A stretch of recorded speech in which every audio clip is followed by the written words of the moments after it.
রাষ্ট্র চাইলে এই রাষ্ট্রের চেহারা বদলে দিতে পারে। 3.5 থেকে 4 লক্ষ মসজিদ দেশে আছে। 3.5 থেকে 4 লক্ষ মসজিদ দেশে আছে। এই মসজিদগুলোতে জুমার দিন দুপুর 12:30 থেকে 1:30 পর্যন্ত যে পরিমাণ মানুষ উপস্থিত থাকে, আমরা যদি 4 লক্ষ মসজিদ ধরি এবং এক একটা মসজিদে যদি গড়ে 300 মানুষ উপস্থিত থাকে, এটা আমরা ধরি জুমার নামাজে ঠিক খুতবার চলাকালীন সময়ে, তাহলে দেখা যায় সারা দেশে কয়েক কোটি মানুষ মসজিদে ইমাম সাহেবদের কথা, খতিব সাহেবদের বক্তব্য শুনবার জন্য হাজির হয়েছে।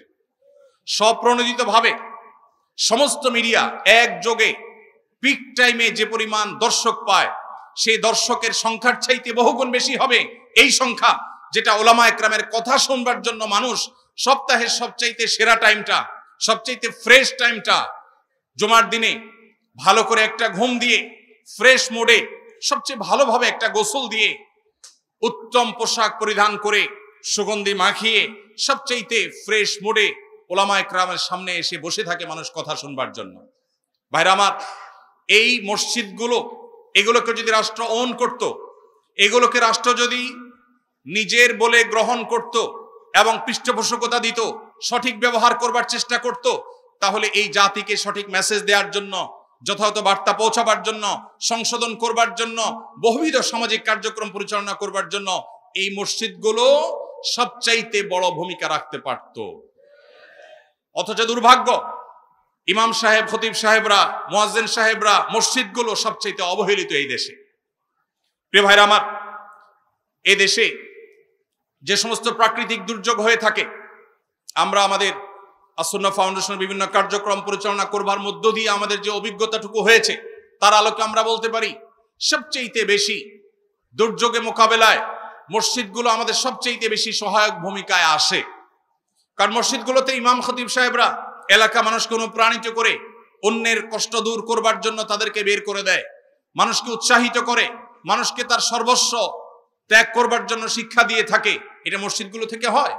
অতএব যদি সারা দেশের মসজিদের ইমাম সাহেবদেরকে যদি রাষ্ট্র ওন করত, তাহলে দেখা যেত অনেক দুর্যোগ আছে, অনেক ঝড়, জলোচ্ছ্বাস, বন্যা, বিভিন্ন রকমের দুর্যোগ আছে, যেই দুর্যোগগুলো মোকাবেলা করতে মসজিদগুলো নেতৃত্ব দিতে পারত, সমাজের চেহারা বদলাতে পারত।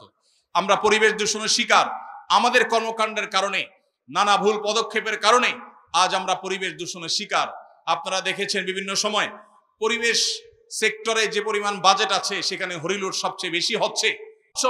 শুধুমাত্র মসজিদের ইমাম খতিবদেরকে যদি রাষ্ট্র যদি তাদেরকে পরিবেশ সুরক্ষা করবার জন্য যথাযথভাবে তাদেরকে যদি ব্যবহার করত, তাহলে দেখা যেত পরিবেশ সুরক্ষার ক্ষেত্রে ওলামা একরাম সবচেয়ে বেশি অবদান রাখতে পেরেছেন। ভাইরা আমার, এইভাবে মসজিদ মাদ্রাসাগুলোকে, ওলামা একরামকে যদি রাষ্ট্র অন করত, তাহলে সেক্ষেত্রে দিন শেষে রাষ্ট্র বেনিফিটেড হতো, উপকৃত হতো, কিন্তু সেটা হয়নি। সময় এসেছে সেটিকে পরিবর্তন করবার, সেটি আমাদের করতে হবে ইনশাআল্লাহ। আল্লাহ আমাদের সবাইকে সেই তৌফিক দান করুন। ঘরে ঘরে যে পরিমাণ বিচ্ছেদ, তালাক, দাম্পত্য কলহ, অশান্তি বিরাজ করছে বিভিন্ন জায়গায়, দেশে, শহরে, গ্রামে, বিভিন্ন জায়গাতে, ওলামা একরাম সবসময় চেষ্টা করেন দাম্পত্য সম্পর্কগুলোকে কিভাবে ভালো করা যায়, কিভাবে ঠুনকো সম্পর্ককে শক্ত করা যায়, কিভাবে পরিবার ব্যবস্থাকে শক্ত করা যায়। এটা ওলামা একরামের বড় একটা কাজের জায়গা। এই জায়গাতে ওলামা একরাম চাইলে কাউন্সিলিং এর ক্ষেত্রে ভূমিকা রাখতে পারেন। বিভিন্ন উন্নত দেশে মহল্লা মহল্লা কাউন্সিলর আছে।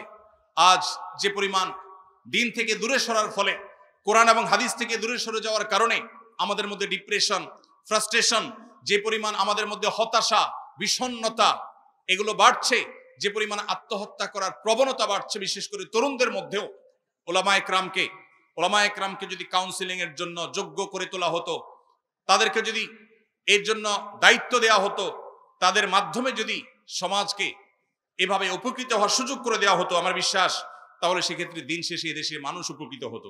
দ্বীনি শিক্ষা প্রতিষ্ঠানগুলো, মসজিদ মাদ্রাসাগুলোর মাধ্যমে মধ্যপ্রাচ্য এবং পৃথিবীর বিভিন্ন প্রান্ত থেকে বিভিন্ন মানুষজনকে ওলামা একরাম বিভিন্ন সময় দাওয়াত দিয়ে আনেন। অনেক ব্যবসায়ী, অনেক দানবীর, অনেক আল্লাহ ভীরু, তারা আল্লাহর খাতিরে এদেশে আসেন। অজস্র অগণিত টিউবওয়েল, মসজিদ মাদ্রাসা, তারা অবকাঠামো, কালভার্ট, অনেক ক্ষেত্রে তারা অবদান রেখেছেন। কি পরিমাণ টাকা শুধুমাত্র বাহির থেকে এই দেশে এনেছেন ওলামায়ে কেরাম, সেটার হিসেব, প্রকৃত হিসেব কেউ আজও পর্যন্ত করেছে বলে আমার জানা নেই। কোনো পরিসংখ্যান, কোনো গবেষণা আজও পর্যন্ত ওলামায়ে কেরামের সে অবদানকে তুলে আনতে পারেনি। যদি আনা হয়, আমার বিশ্বাস চোখ কপালে ওঠার মতো একটি বিষয় হবে এটি, যে পরিমাণ বিদেশি মুদ্রা বা যে পরিমাণ বিদেশি দান ওলামায়ে কেরাম এদেশে এনেছেন, এদেশের কাজে বিভিন্ন এনজিও গুলো, ইসলাম বিরোধী অপশক্তিগুলো, পশ্চিমাদের বিভিন্ন এজেন্টরা, তারাও বিদেশ থেকে ফান্ড আনে, কিন্তু সেই ফান্ড, সে সমস্ত তহবিল এদেশে মানুষের চিন্তা, চেতনা, বিশ্বাস, ঈমান, শিক্ষা, সংস্কৃতি, কৃষ্টি, কালচার, এগুলোর বিরুদ্ধে পশ্চিমা সংস্কৃতিকে আরোপ করবার জন্য, চাপিয়ে দেওয়ার জন্য, প্রতিষ্ঠিত করবার জন্য সে সমস্ত তহবিল তারা এনে থাকে, ব্যবহার করে থাকে। কিন্তু ওলামায়ে কেরাম যে সমস্ত তহবিল আনেন, সেগুলো এনে তারা এদেশে ইয়েতিমদের লালন পালন করেন, মসজিদ মাদ্রাসা গড়ে তোলেন, সেখান থেকে সৎ যোগ্য নাগরিক গড়ে তোলার চেষ্টা করেন। আমাদের এই দেশকে যদি সমৃদ্ধ করতে হয়, এ দেশকে যদি সচ্ছল করতে হয়, এ দেশকে যদি বিশ্বের দরবারে মাথা উঁচু করে দাঁড় করাতে হয়, তাহলে শুধুমাত্র যোগ্যতা যথেষ্ট নয়। একদিকে তাদের যোগ্যতা যেমন লাগবে, অপরদিকে নাগরিকদেরকে সৎ মানুষ হিসেবে গড়ে তুলতে হবে। যতদিন অসততা, দুর্নীতি, অপশাসন এবং অনিয়ম এগুলোকে আমরা জাদুঘরে পাঠাতে না পারবো, যতদিন মানুষগুলোকে প্রকৃত মানুষ হিসেবে আমরা পরিণত করতে না পারবো, মুসলমানদেরকে সত্যিকারের মুসলমান বানাতে না পারবো, যতদিন আল্লাহ ভীরু মানুষ হিসেবে গড়ে তুলতে না পারবো, ওলামায়ে কেরামের ওয়াজ ও নসিহতের মাধ্যমে, তাদের সমাজ সংস্কারের মাধ্যমে, তাদের তাজদীদি কর্মকাণ্ডের মাধ্যমে, তাদের নানামুখী কর্মসূচির মাধ্যমে তারা যতদিন পর্যন্ত মানুষকে সৎ হিসাবে গড়ে তুলতে না পারবেন, ততদিন পর্যন্ত এই দেশ কখনো সমৃদ্ধ হবে না।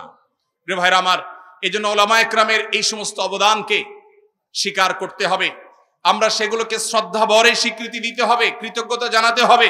তাদের অবদান, তাদের যে সমস্ত কর্মকাণ্ড, পজিটিভ এবং ইতিবাচক যে সমস্ত ভূমিকা এই সমাজের জন্য, এই মাটির জন্য, এই দেশের জন্য, সেটা বলে শেষ করা যাবে না।